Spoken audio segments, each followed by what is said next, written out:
hoy nosotros vamos a tener la oportunidad de poder conocer un poco más sobre esta canción de María. Yo quiero que nosotros podamos meditar al respecto de lo que la palabra de Dios nos muestra aquí, poder guardar en nuestro corazón este texto. Si ustedes tienen su Biblia allí, por favor ténganla o manténganla abierta allí en Lucas capítulo 1, donde nosotros vamos a estar hoy día recibiendo la palabra del Señor. Esta es una canción, un cántico, que la eleva María, la madre de Jesús. Y nosotros vivimos en una cultura donde en general la persona de María y su ejemplo de fe tiende a ser bastante admirado. Pero incluso yendo un poco más allá, como presuponiendo que de alguna manera ella tuviera algún acceso especial con Dios o que nos pudiera ayudar incluso para que nuestras oraciones pudieran ser escuchadas por Dios. Lamentablemente, eso es un trazo que no tiene absolutamente nada de bíblico. La sabiduría bíblica y la enseñanza bíblica no nos apunta en ese sentido, pero sí nos muestra que María fue una mujer que fue un ejemplo de fe, fue un ejemplo de entrega a Dios, que llegó un día en el cual ella, obviamente como todas las personas de su tiempo, falleció y ahí está esperando la resurrección. Cuando Cristo vuelva, los muertos en Cristo resucitarán y ciertamente María va a estar entre ellos, ¿sí? Así que eso es, nosotros no podemos decir, y bajo ningún aspecto sería contradictorio con un montón de preceptos bíblicos, decir que ella de alguna manera ascendió, o que está en el cielo, o que intercede por nosotros. Todo ese tipo de cosas, lamentablemente muy comunes en nuestra cultura, son totalmente falsas desde una visión bíblica. Así que ciertamente que manteniendo claro esta tal vez exageración, por influencia un poco tal vez de religiosidad popular y religiosidad pagana que hay, sí nosotros podemos mirar lo que la Biblia nos muestra y nosotros no podemos dejar de mirar y de admirar a María como una mujer de Dios. Y aquí yo solamente quiero puntualizar cómo también en algunos círculos, sobre todo los círculos evangélicos, donde decimos, no, la Biblia es nuestra única regla de fe y de práctica, y donde nos hemos dado cuenta de que hay exageraciones paganas en la cultura popular o la religiosidad popular, algunos se han ido totalmente hasta el otro extremo. De alguna manera, casi como, mira, no hay que hablar de María, porque si uno habla de María o nombra a María, entonces está cayendo en ese paganismo de la religiosidad popular. Y eso es absurdo, digamos. Ahora que llega Navidad, hay una canción muy bonita, y muchas canciones que nombran a María entre medio, digamos, ¿cierto? Y hay una muy bonita que dice, ¿qué niño es este que yace o que está en los brazos de María? ¿Cierto? Entonces me acuerdo que había una señora en la iglesia que decía, no debiéramos cantar esa canción porque habla de María. Pero estaba en los brazos de María, era su mamá. Entonces, es como tendemos a exagerar también muchas veces los círculos evangélicos al respecto de este tema, y es una exageración lamentable, porque María es un tremendo ejemplo de fe, un ejemplo de fe que además toda mujer cristiana debiera también tenerla en alto para imitar y para aprender de la fe de ella. La misma Biblia nos dice que nosotros tenemos que recordar a las personas que nos enseñaron la palabra, a las personas que nos precedieron en este camino, y que tenemos que honrarlos, ¿sí? No significa ni alabarlos, ni adorarlos, ni venerarlos, sino simplemente significa reconocer lo bueno que hicieron e imitar su fe, dice la carta a los Hebreos. La idea es que nosotros aprendamos a hacer eso con María, así como lo hacemos con Moisés, con David y con un montón de otros personajes bíblicos, ¿cierto? Así que, teniendo esto claro, yo quiero que hoy día nosotros hablemos sobre la canción del reino. Se dice que uno canta lo que cree, ¿no? O nosotros tendemos a cantar las cosas que nosotros creemos. Que de alguna manera el cantar expresa lo que nosotros tenemos adentro, ¿sí? Entonces es muy interesante esto. Algunos de nosotros tenemos algún tipo de aparato, ya sea un iPod o algún MP3, donde escuchamos las músicas y podemos escogerlas, ¿sí? En los celulares, ¿cierto? Uno puede escoger y hace listas de canciones. Entonces, no sé si se han fijado que si uno está un poco más triste, uno pone unas canciones así como más acordes con esa música, ¿sí o no? Con ese sentimiento, perdón. Entonces uno va y ahí está escuchando, ¿cierto? Está escuchando. Iba a decir Luis Miguel, creo que era muy mala idea. Pero bueno, ya lo dije. Pero uno se pone a escuchar, entonces, pucha, que estoy decepcionado, estoy triste, ahí se pone Cebolla, ¿cierto? Paula Braira y todas esas cosas que yo escucho siempre. Ustedes probablemente no. Entonces, José José, Django, grandes cantantes. Y De repente uno está, oye, hoy día estoy enojado, voy a escuchar Nuestros Muertos hoy día. ¿Ah? Entonces, sí, tengo ganas así como de algo bien gutural, ¿no? Entonces, ahí uno empieza, ¿sí?, un poco a reflejar el estado de ánimo, ¿ya? Interesante esto. Por ejemplo, a mí que me gustan mucho los Beatles, estoy de repente como meditabundo, ¿no? Entonces estoy escuchando el álbum blanco y de repente empiezo a obladí, obladá, la cambio, porque no tiene nada que ver. ¿Sí? Es como, obladí, obladá. No, yo quiero meditar. ¿Eh? Entonces, el estado de ánimo está ahí, la música te ayuda en eso. Pero también la letra que uno canta refleja lo que uno piensa. Y eso es muy interesante, porque por eso la importancia de los himnos y por eso las grandes revoluciones generalmente tienen músicas. ¿Sí? Las grandes revoluciones tienen músicas que las acompañan y los tipos van cantando, ¿cierto? A la enfants de la patrie y no sé qué, y van cantando. Entonces, los tipos van cantando porque refleja su ánimo. Y si nosotros vemos los himnos, por ejemplo, de las naciones, los himnos nacionales, vamos a ver que muchos himnos nacionales que reflejan un concepto de la revolución y de la independencia del siglo XIX, hablan sobre el enemigo y hablan de que nosotros vamos a luchar hasta el final, o el asilo contra la opresión, ¿eh? Que nadie sabe lo que significa, ¿sí? Pero les voy a contar que la idea es la siguiente: o nos oprimen o nos vamos, esa es la idea, ¿sí? Entonces, no sé si me entienden la idea, ¿sí? O el asilo contra la opresión, más bien al revés. Vamos a echar al opresor de afuera, para afuera, ¿sí? Entonces las personas dicen así: vamos a nosotros a cantar el contenido de nuestra música. Martín Lutero, él decía lo siguiente: yo quiero que toda la gente que cree en Cristo tenga debajo del brazo, debajo de un brazo, la Biblia en su idioma y debajo del otro un libro con canciones que hablen del Evangelio y que hablen de Jesús y que hablen de esta doctrina. Miren qué interesante. Juan Calvino llegó a ser pastor en la ciudad de Ginebra y el primer año de su pastorado lo primero que él hizo fue un librito para enseñar a los niños la doctrina, que era un catecismo, y un libro de salmos metrificados para cantarlo. O sea, hay que cantar la fe, uno canta lo que cree, ¿sí? Tristemente, en nuestro mundo posmoderno y muchas de las generaciones de ustedes están lamentablemente muy desconectados de esta verdad. Entonces, algunos cantan cuestiones con las que no tiene pero absolutamente por dónde, ¿cierto? A ella le gusta la gasolina, dale más gasolina. Entonces, no es probablemente un himno, ¿sí? Nosotros no podemos decir eso. Hay muchas cosas. Imagínate cómo sería así. Conocer, bueno, Chris Rock dice que si tú conociste a la mujer con la que te casaste en una disco así, bien turbia, nunca le cuentes a tus hijos, digamos, porque es complicado, ¿no? Entonces, ¿cómo conociste a la mamá, papá? Bueno, estaba cantando la gasolina y dale más gasolina. Y me dieron ganas de darle gasolina, así que nos casamos. ¿Sí? Entonces, no es buena idea eso. Bueno, la música es importante. Cantamos lo que creemos, cantamos lo que está dentro y de alguna manera que la canción sea una expresión de lo que nosotros pensamos y creemos es relativamente normal e incluso es bueno que nosotros podamos expresar nuestra fe, expresar lo que creemos. Y es por eso que llama la atención la canción de María. ¿Por qué?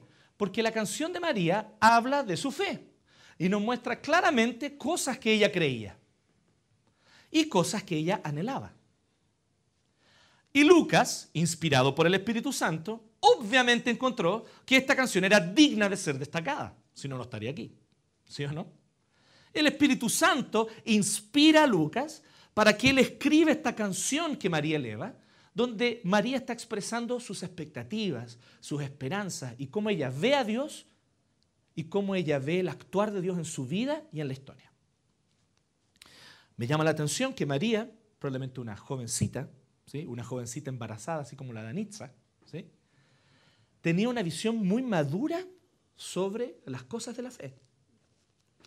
Y ella tenía una inquietud muy grande porque ella no solamente alaba al Señor por lo que el Señor me dio a mí, por lo que el Señor hizo por mí, ya vamos a ver, habla de eso también, pero no solo de eso, ella también mira la historia, mira por la ventana para afuera. Y eso es una de las cosas que me preocupa de muchas de las canciones que se cantan hoy en las iglesias. Son canciones que hablan solo del yo y de mis sentimientos. Son tremendamente sentimentalistas y yo estoy en el centro. Muchas de las canciones más populares en los medios cristianos, en los medios de la iglesia, fíjense bien, el centro es el yo, o sea, sí hablo de Dios, pero lo que Dios hace para mí, obvio. ¿Sí? Sí hablo de Dios, pero lo que Dios produce en mí y mis sentimientos hacia Dios, el centro soy yo. Soy yo. ¿Sí? Entonces, cuando nosotros vemos eso, vemos que hay un antropocentrismo, ¿sí? O sea, el hombre en el centro, un antropocentrismo muchas veces en las canciones.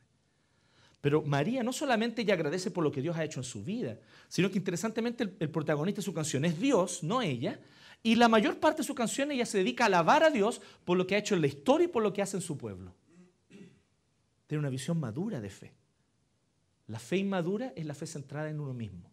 Lo que yo pienso, lo que yo siento, lo que me pasa, lo que no me pasa, y ese es mi centro.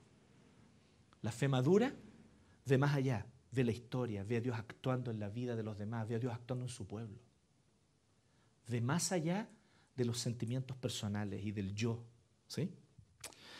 Así que María también refleja esto para mí, una mujer madura en la fe.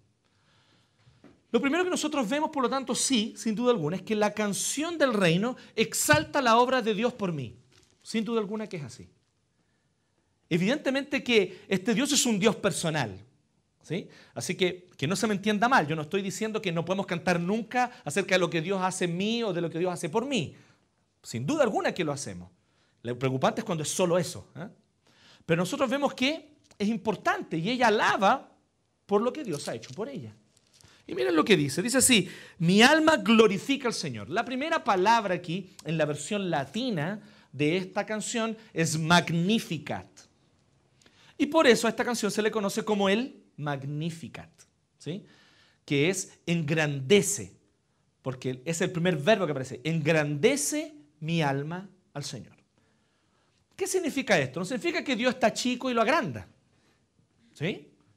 Significa que ella percibe y toma conciencia e intencionalmente ella dice: quiero ver a Dios como Él verdaderamente es, grande, enorme, lleno de gloria, lleno de majestad.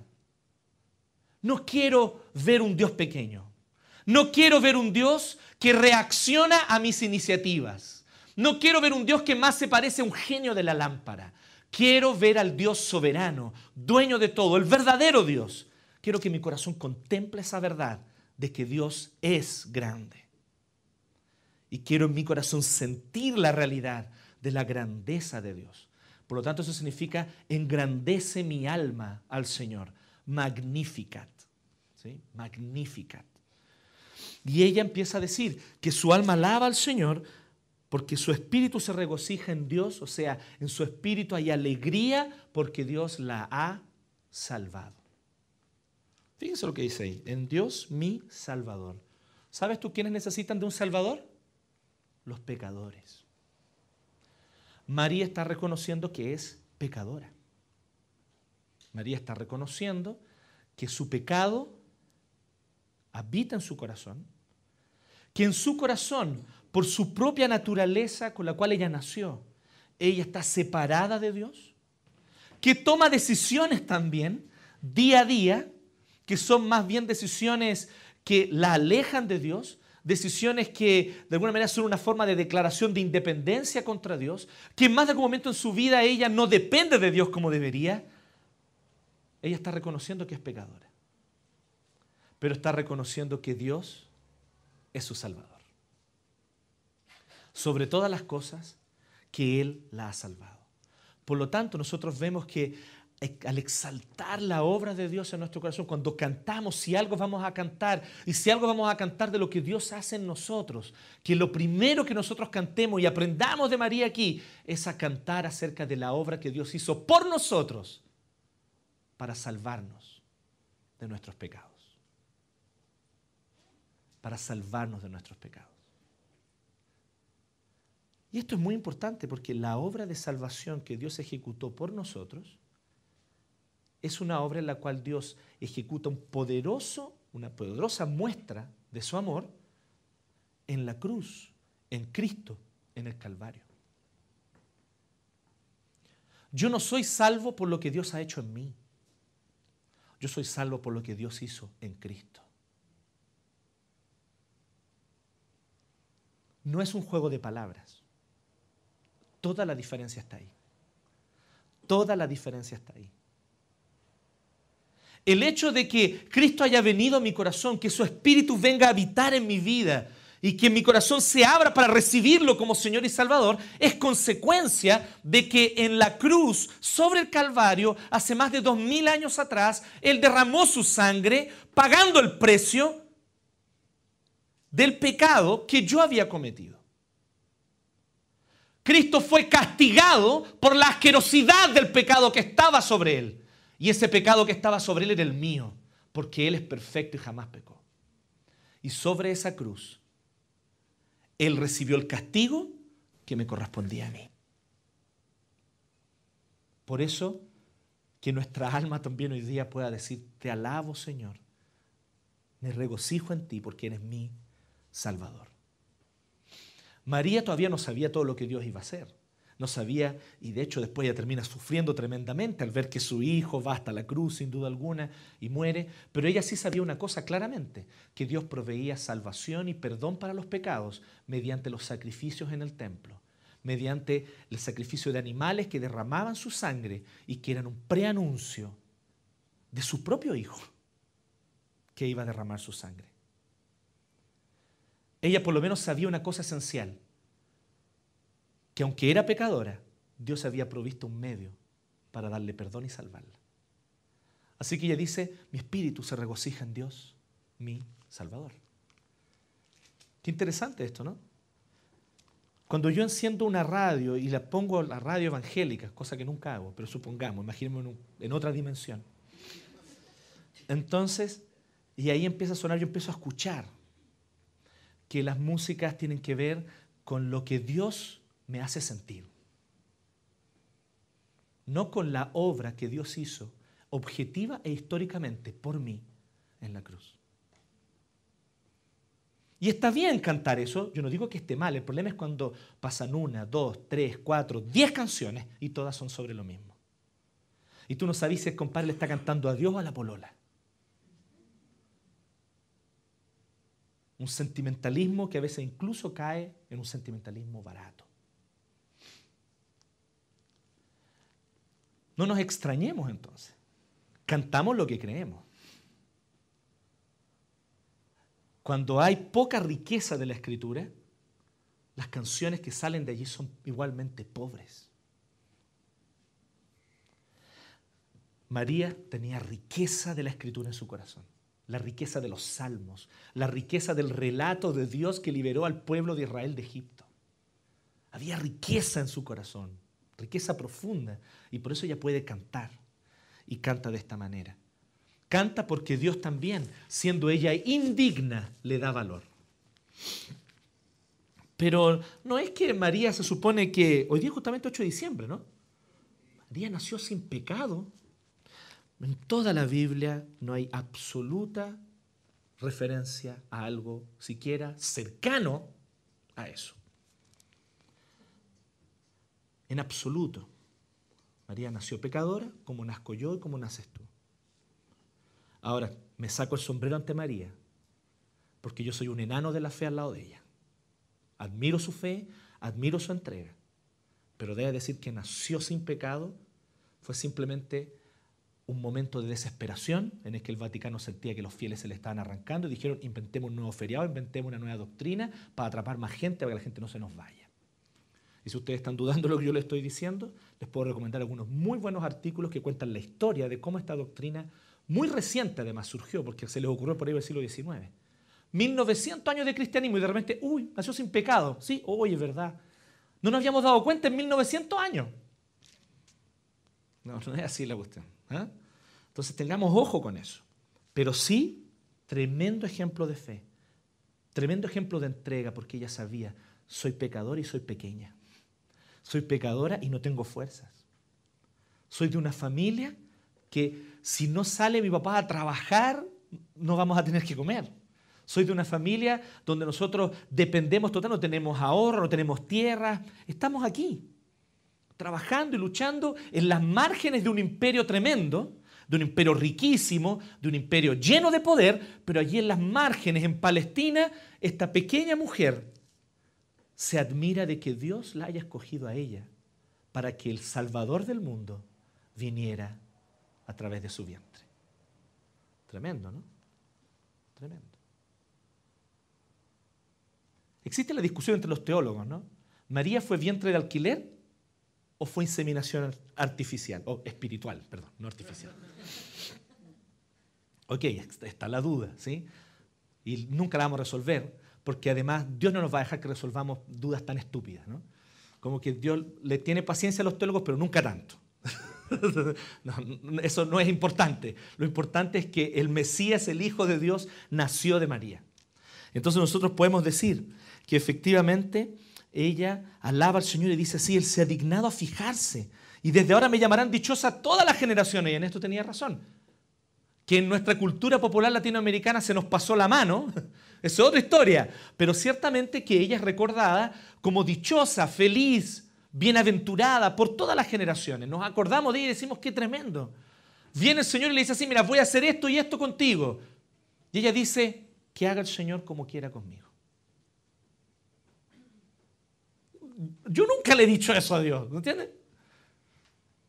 Primero Dios tiene que pelear conmigo, o yo pelear con él, no sé muy bien, pero no es como al tiro decirle: está bien, Señor, haz lo que quieras conmigo. ¿Quién de nosotros realmente puede decir: sí, yo le he dicho al Señor al tiro, a la primera? El Señor tiene que insistirte, quebrarte, ponerte obstáculos, humillarte, y ahí recién cuando ya estás en el suelo, dices: está bien, Señor, sí. ¿Sí? Cuando ya está el juez contando 10, 9, 8, y tú estás ahí, ¿sí? Y ahí entonces uno se rinde ya. Se acabó el ring, listo. Suena la campana, está bien, Señor, me rindo. Pero María al tiro, sí, Señor, haz conmigo lo que quieras. Y entonces ella es llamada dichosa por la generación, porque el poderoso ha hecho grandes cosas por mí. Así que esta mujer anónima en las márgenes del imperio, en alguna favela de Palestina, el Señor se le aparece, o a través de un ángel se le aparece, le da este anuncio. Ella cree, se entrega, le dice al Señor: sí, Señor. Y por ese solo acto es llamada dichosa por todas las generaciones. ¿Sí? Así que si nosotros vemos, el cántico de María exalta la obra de Dios por mí. ¿Qué cantas tú? ¿Qué canto? ¿Qué canto yo? Hay momentos para cantar lamentos. Hay momentos para cantar ante Dios la tristeza que embarga mi corazón. Pero tal vez es demasiado lamento y demasiada tristeza, porque nuestros ojos están ciegos a ver todo lo que Dios ha hecho por nosotros. ¿Cuándo fue la última vez que nuestro corazón se llenó de alegría y gratitud por todo lo que Dios ha hecho? Partiendo por la salvación y el hecho de que Él le da valor a nuestra vida, una vida pequeña, anónima, y el Señor le da valor. El Señor le da valor. El Señor le da valor infinito. Le pone precio a nuestra vida, la sangre del Hijo de Dios. Eso vale tu vida, eso vale mi vida ahora. El Señor nos ha dado valor. Podemos nosotros alabar al Señor por eso. Pero también la canción del reino exalta la obra de Dios en su pueblo. Fíjense en el 50. De generación en generación se extiende su misericordia a los que le temen. Y sigue, porque el 54 y 55 completa esta idea. Dice: acudió en ayuda de su siervo Israel, o sea que es el pueblo de Dios, que cree en Dios. Y cumpliendo su promesa a nuestros padres, mostró su misericordia a Abraham, que es el patriarca de la familia de Israel, del pueblo de Israel, y a su descendencia para siempre. Ella aquí está destacando el hecho de que Dios hace una obra en su pueblo. Esto es muy interesante. Vivimos tiempos de una fe individualista.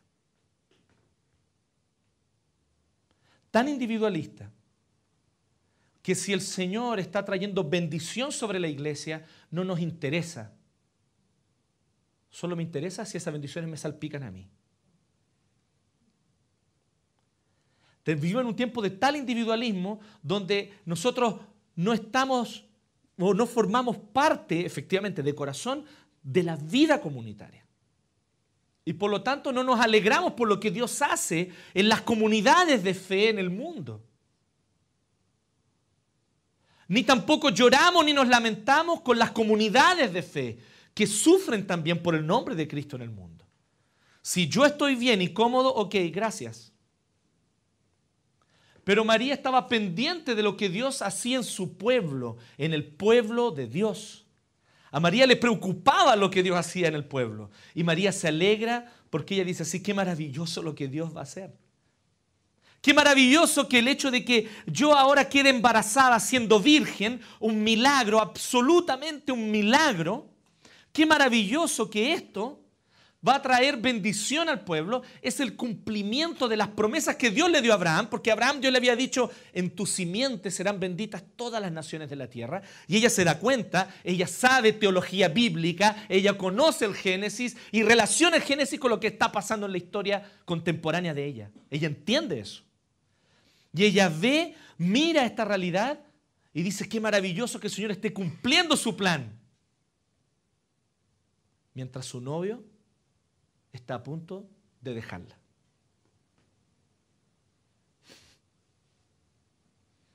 Interesante, ¿no? Yo me vienen mis problemas personales, familiares, facilito me olvido de la iglesia. Facilito me olvido de la comunión, de la comunión de los santos. Facilito me olvido de alabar al Señor por lo que Él está haciendo con su pueblo en el mundo. Porque ahora soy yo el que tiene un problema. María con el novio a punto de dejarla, abandonarla, porque tiene este embarazo inexplicable, ¿cierto? Hay gente que dice cosas muy chistosas, dicen así, lo que pasa es que inventaron ese mito de que María quedó embarazada del Espíritu Santo, porque en ese tiempo no sabían cómo venían los bebés. Qué imbécil quien dice eso. Entonces, ¿por qué razón la Biblia nos dice que José la iba a abandonar? Porque José sabía muy bien cómo se hacían las guaguas.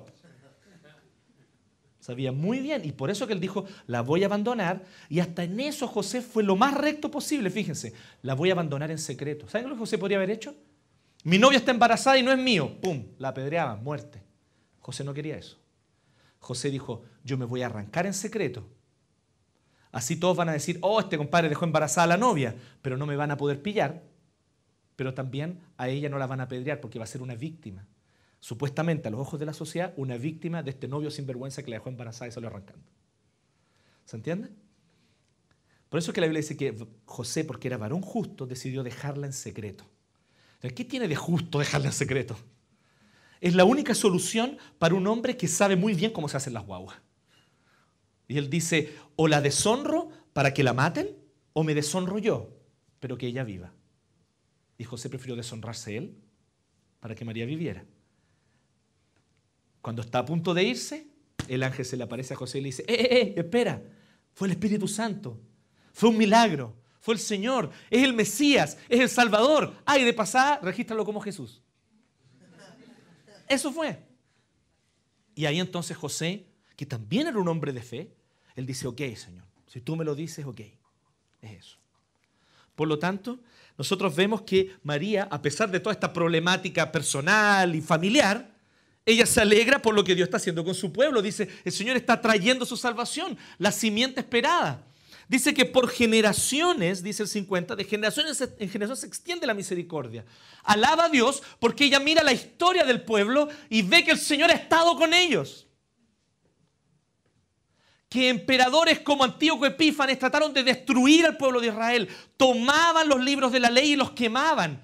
Mataban a los sacerdotes en el templo. Sacaron el arca del pacto y pusieron un cerdo para ser adorado en el templo. Pero el pueblo de Israel no desfalleció. El pueblo de Dios siguió firme.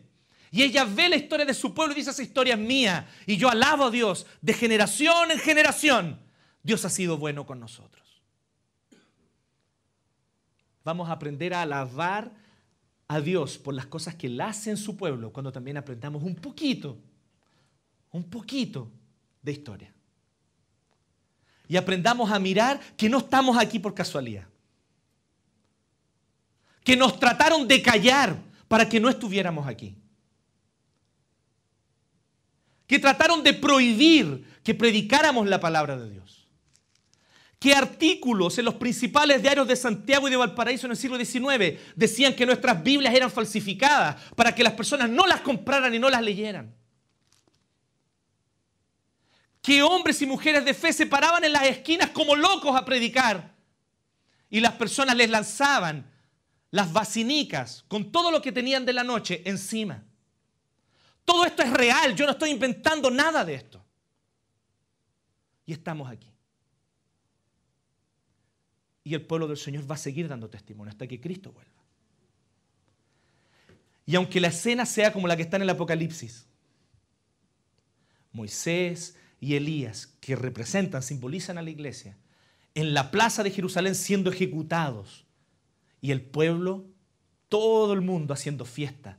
Por fin matamos a la iglesia, que todo el tiempo nos estaba hablando de lo que era correcto e incorrecto, que todo el tiempo nos estaba diciendo de aquello que Dios quería hacer y de aquello que era la voluntad de Dios. Por fin los matamos.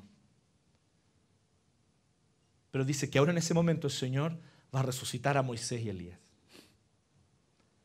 Y todos van a quedar impresionados. Tenemos que ver que el Señor ha hecho su obra en la vida de la iglesia y va a seguir haciéndola. Esta cuestión donde estamos aquí no se trata de ti y de mí. No se trata de tus planes y mis planes, de tus proyectos y mis proyectos. Esto estaba aquí de antes que tú llegaras. Y va a seguir cuando tú y yo nos vayamos.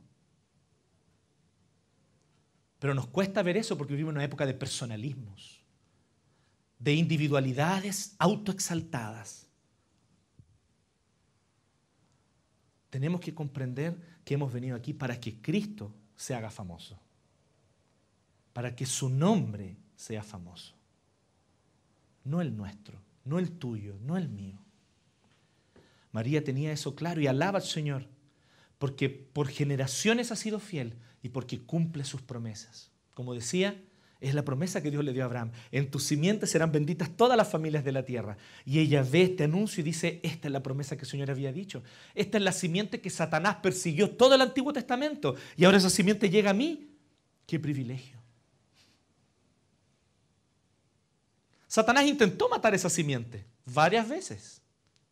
Varias veces intentó matar a esa simiente.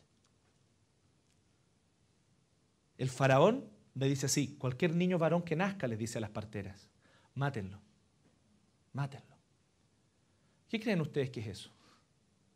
Satanás persiguiendo la simiente para que esta promesa que había hecho Dios a Abraham y de la cual Satanás sabía, no se cumpliera. Pero la simiente siguió. La simiente siguió porque Dios tiene control soberano sobre todo. ¿Y qué ocurre cuando en el libro de Esther hay un decreto que se mate a todos los judíos de todo el imperio? Pero Dios había puesto a Esther ni más ni menos que como la reina, la esposa del rey. Y ella valientemente fue y se presentó delante del rey sin permiso, cosa que la podía incluso condenar a muerte, para pedirle al rey que no destruyera a los judíos porque eran el pueblo de ella también. Y el día anterior a que se ejecutara esta sentencia, el rey deshizo con una nueva sentencia. Y la gente se alcanzó a salvar. Y nuevamente la simiente fue librada. Y a María también le tocó. Nace Jesús. Y hombres sabios de Oriente llegan hasta donde Herodes. Hemos escuchado que nació el Mesías porque vimos su estrella. Herodes obviamente se urgió y mandó a que mataran a todos los niños de Belén y de sus alrededores. Todos los niños de 2 años o menos fueron muertos. Pero el Señor cumplió su promesa. Porque a tiempo un ángel le avisó a José para que huyera. Por lo tanto, nosotros vemos que podemos exaltar a Dios por la obra que Él hace en su pueblo. Este también es la canción del reino. Sale de mí también. Habla de mí, sí, como el primer punto, pero también sale de mí. Y yo alabo a Dios por lo que Dios hace en otros, en su comunidad, en su pueblo en el mundo, en su pueblo en esta ciudad. Y me alegro por eso. Pero también la canción del reino exalta la obra de Dios en la historia. Y es por eso que la parte del medio, como les decía, probablemente la parte a la que más le dedica atención, aquí o más tiempo le dedica María, dice así: hizo proezas con su brazo, desbaratando las intrigas de los soberbios. Esta es la introducción a lo que ella va a decir en el 52-53. Dice que Dios ha hecho proezas y que estas proezas consistieron en lo siguiente, que Dios desarmó, destruyó, usando una palabra más actual, deconstruyó los conceptos y los pensamientos y las cosmovisiones, las ideologías de los seres humanos. Las ideologías antropocéntricas, donde el hombre es el centro. La palabra que aquí fue traducida por intrigas es una palabra griega que significa pensamientos, pensamientos del corazón. Los pensamientos del corazón son ideologías, cosmovisiones que los hombres levantan y que las llevan adelante y se transforman en sistemas de poder, se transforman en propuestas políticas, se transforman en sistemas económicos, se transforman en aparatos estatales. Pensamientos del corazón de los soberbios, de los hombres que se creen que ellos son el centro y que son autosuficientes. ¿Cómo él desbarata las proezas de ellos? O sea, ¿cómo desbarata las intrigas, los pensamientos de ellos? ¿Cómo hace estas proezas? 52 y 53 lo explican. Dice así, de sus tronos derrocó a los poderosos, mientras que ha exaltado a los humildes. A los hambrientos los colmó de bienes y a los ricos los despidió con las manos vacías. ¿Saben por qué dice esto? Porque las ideologías arrogantes de los seres humanos, entre las principales está el poder y el dinero. Los hombres piensan, si tenemos poder y teniendo poder, vamos a lograr lo que queramos. Los hombres dicen, vamos a traer justicia al mundo, pero la vamos a traer nosotros por nuestra fuerza y según nuestro concepto de justicia. Entonces llegamos al poder y cuando llegamos al poder armamos un aparato estatal que oprime a todos los que piensan distinto, que cierra los diarios que no están de acuerdo con ellos, que cierra los canales de televisión que no están de acuerdo con el presidente. Menos mal que estoy inventando esto, no existe en ningún lugar del mundo, ¿no? Ideologías que se transforman en sistemas. ¿Y qué es lo que hace Dios? Desbarata estas ideologías. Porque yo viviré para siempre. Y para siempre yo seré el gobernador de esta nación. Y para siempre yo les daré a ustedes lo que necesitan. Y un cáncer lo hace desaparecer en cosa de meses. Porque yo voy a conquistar el mundo, dijo otro. Les daré a todas las familias aquí de este país un auto por familia. Un Volkswagen. Y conquistaremos el mundo. Y será nuestro Austria, y será nuestra Polonia, y será nuestra Holanda, y conquistaremos todo. Y él no se dio cuenta, encerrado en su búnker, que las tropas aliadas ya habían llegado a Berlín. Cuando se da cuenta es demasiado tarde y hace la única cosa que puede hacer un hombre sin Dios. Se quita la vida. En un momento parecen amenazas muy grandes, ¿cierto? Hay momentos en los que parecen ideologías que amenazan fuertemente y nos dan susto y decimos, ¿qué vamos a hacer? ¿Qué va a pasar? ¿Qué pasa con la famosa revolución cultural de Mao? Son un montón de adolescentes que tienen testosterona extra, como buenos adolescentes, a los cuales Mao va y los lleva de ciudad en China para matar a todos los que no están de acuerdo con la ideología comunista de Mao. Ah, pero esa es la parte de la revolución cultural que nadie cuenta, ¿no? Revolución cultural fue genocidio. No fue revolución cultural. Pónganle el nombre bien. Y todos los misioneros norteamericanos, ingleses, chao, se van. Los templos, chao, son quitados y se transforman en aparatos estatales, se transforman en oficinas. Se acaban los templos, se acaban los seminarios, se echa a todos los pastores extranjeros. Y queda un pequeño pueblo de chinos que tienen la Biblia traducida a su idioma y nada más. Y hoy día es la iglesia que más crece en el mundo.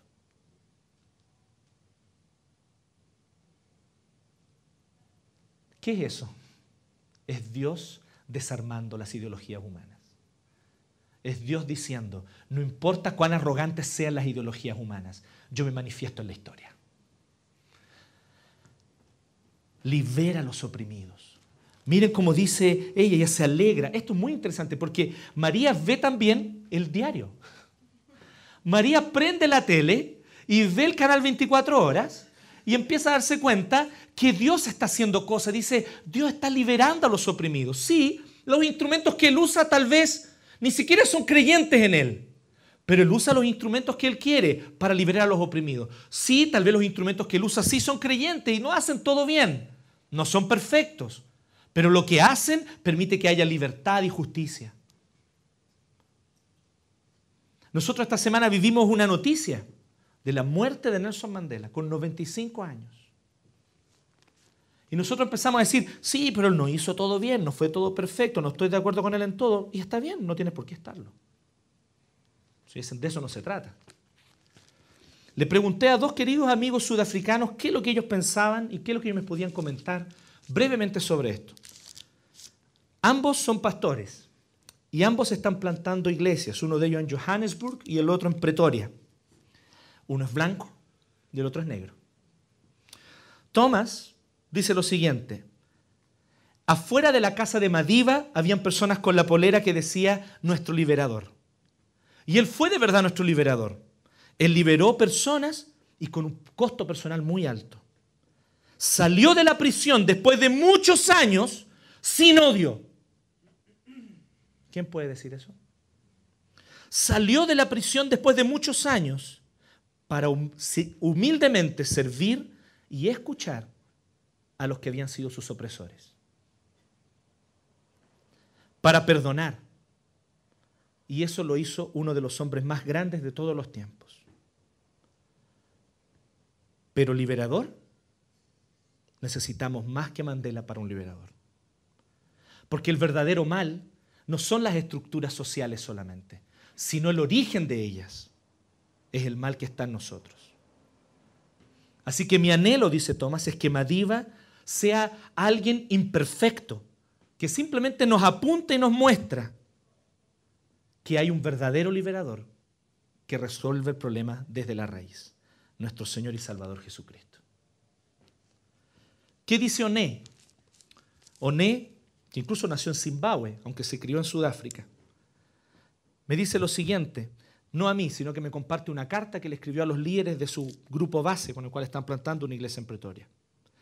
Y él les dice que es un día triste hoy día. Lo esperábamos, pero es triste. Lloramos la muerte de un hombre que luchó por la libertad, la igualdad y la justicia. No un hombre perfecto, ni siquiera de cerca, ni siquiera de lejos, pero un hombre que sacrificó o se sacrificó por los derechos de muchos. Así que él dice, el mundo está mirando a Sudáfrica en este momento y va a seguir haciéndolo en el futuro, mirando y esperando para ver qué pasa con esta nación después de la muerte de Mandela. Oro por mí mismo, dice Oné, y por muchos como nosotros que Dios nos puso en posiciones de liderazgo para que nosotros podamos hacer la diferencia, para que nosotros podamos imitar el ejemplo de Mandela. Algunos, lamentablemente, van a idolatrar y hacen de Mandela un dios. Oro al Señor para que Él nos revele por el poder de su Espíritu cómo usar esta situación para apuntar a las personas al único que es el verdadero autor de la libertad, de la igualdad y de la justicia, Jesucristo. Y dice más, la muerte de Nelson Mandela simboliza el bastón del testimonio siendo traspasado de una generación a la otra. Nosotros nos levantamos sobre sus hombros y de muchos otros como él. Que nosotros nunca olvidemos y dejemos de liderar como debemos. Al final seremos recordados no por las palabras, o no recordaremos, perdón, las palabras de nuestros enemigos, sino el silencio de nuestros amigos, dijo Martin Luther King. Y yo oro para que nosotros no nos quedemos en silencio, especialmente acerca del Evangelio. Nosotros tenemos que entender de que efectivamente en la historia Dios manifiesta su justicia. Pero es imperfecta esa manifestación hasta que Cristo venga. Pero igual está Dios por detrás. ¿O no creemos en un Dios soberano? Era tiempo de que una estructura tan injusta como el apartheid dejara de existir. Y alguien tenía que levantarse. Alguien tenía que ser el líder para eso. Y de todos lados de todos lados, se estaba esperando que Nelson Mandela llegara al poder para matar a los blancos que estaban en el poder. Mandela enseñó el amor y el perdón a los enemigos. Y fue eso lo que le hizo un gran líder. Porque él no se levantó allí desde el rencor, él no se levantó allí desde el odio, él se levantó allí para perdonar, para escuchar y para dar la oportunidad a quienes incluso no le dieron a él una. Pero él se las dio. ¿Tendrá algo que ver su paso por la iglesia metodista en eso? ¿Tendrá algo que ver todos los sermones que él escuchó y las lecturas de la Biblia que él hizo? No me cabe duda que sí. Imperfecto como fue, lleno de defectos y con serias diferencias que personalmente incluso yo tengo ideológicamente con él. Sin duda alguna, fue un hombre que Dios usó, como Dios usó a Ciro el Persa, como Dios usó a Nabucodonosor. Tenemos que entender, igual que María, que Dios se mueve en la historia. Que Dios se mueve en la historia. Y que Dios se mueve de las maneras que Él quiere y usando a las personas que Él quiere. Que Dios se mueve soberanamente y va desarmando las ideologías arrogantes. Va desarmando las ideologías arrogantes y va liberando a los oprimidos. Aquí María no está hablando de que el poder es malo, de que el dinero es malo. No está diciendo que el poder es malo y la riqueza es mala. Lo que ella está diciendo es que estos son hombres soberbios, antropocéntricos.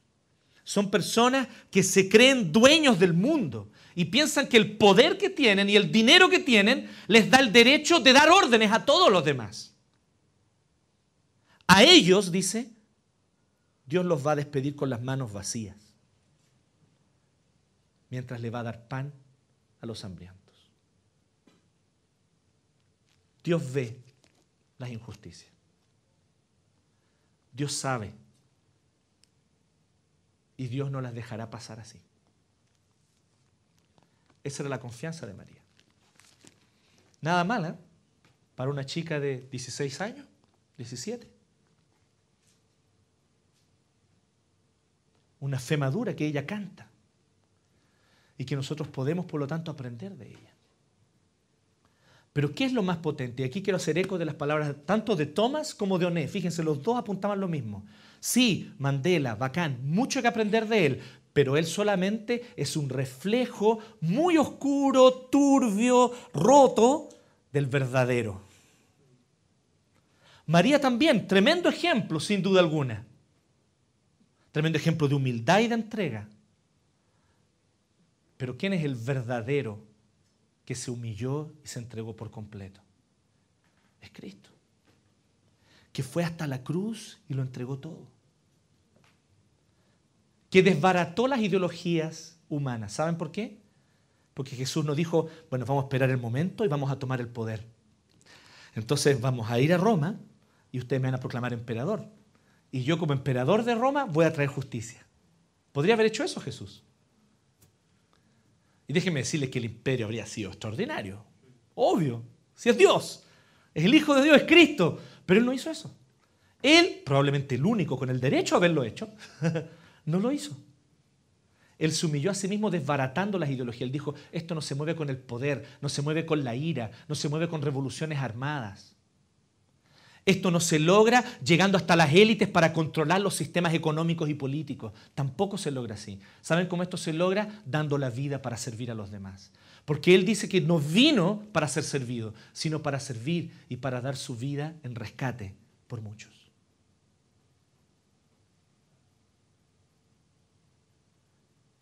Para dar su vida en rescate por muchos. Por lo tanto, nosotros podemos mirar a Cristo y darnos cuenta, gracias Señor, porque tú cambiaste la historia del mundo y cambiaste la historia de mi vida, haciendo todo lo contrario de lo que las lógicas humanas nos dicen que tenemos que hacer. Muchos se levantaron queriendo cambiar el mundo, ¿no? Napoleón quería cambiar el mundo, no me cabe duda. No es suficiente con tener esa intención. Quiero cambiar el mundo.